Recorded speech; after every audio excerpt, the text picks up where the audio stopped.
सावधान, कमलनाथ को हराने के लिए तैयार बीजेपी के योद्धा। इन 5 चेहरों में से किसी पर भी भरोसा जता सकती है भाजपा।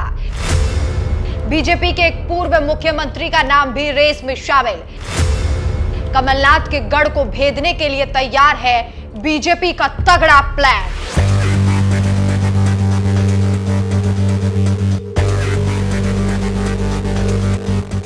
नमस्कार, मैं हूं आपके साथ राखी लांबा और आप देख रहे हैं न्यूज एक्सप्रेस। लोकसभा चुनावों को लेकर तैयारियां शुरू हो गई है। हर पार्टी जिताऊ और भरोसेमंद चेहरों की तलाश में जुट गई है। माना जा रहा है कि बीजेपी अपने उम्मीदवारों की पहली लिस्ट जल्द ही जारी करने वाली है। सूत्रों के अनुसार बीजेपी ने एमपी की सीटों के लिए नाम तय भी कर लिए हैं और जल्द ही इन नामों का ऐलान भी कर देगी। वहीं दूसरी तरफ कांग्रेस ने भी कमर कस ली है और जल्द ही कांग्रेस पार्टी भी उम्मीदवारों के नामों का ऐलान कर देगी। कहा यह जा रहा है कि 15 मार्च तक कांग्रेस की पहली लिस्ट आ सकती है। हालांकि लिस्ट आने से पहले छिंदवाड़ा से सांसद नकुलनाथ ने खुद को उम्मीदवार घोषित कर दिया है। वहीं इस बार बीजेपी का मिशन है कि राज्य की सभी 29 सीटों को जीतना है। साल 2019 में के लोकसभा चुनाव में बीजेपी ने 28 सीटों पर जीत दर्ज की थी। सिर्फ एक सीट छिंदवाड़ा सीट ही बीजेपी के हाथ से निकल गई थी।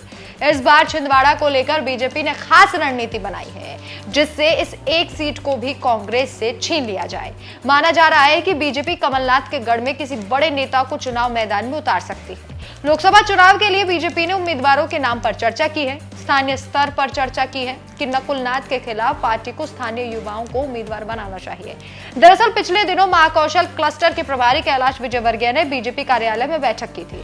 बैठक के दौरान रायशुमारी में कई नाम सामने आए। रायशुमारी में पूर्व विधायक पंडित रमेश दुबे, भाजपा जिला अध्यक्ष विवेक बंटी साहू, कन्हई राम रघुवंशी, योगेंद्र राणा और मोनिका बट्टी को कैंडिडेट बनाने पर चर्चा हुई। वहीं दूसरी तरफ पूर्व सीएम शिवराज सिंह चौहान के लोकसभा चुनाव लड़ने की अटकलें हैं। कहा जा रहा है कि शिवराज सिंह चौहान को बीजेपी छिंदवाड़ा से उतार सकती है।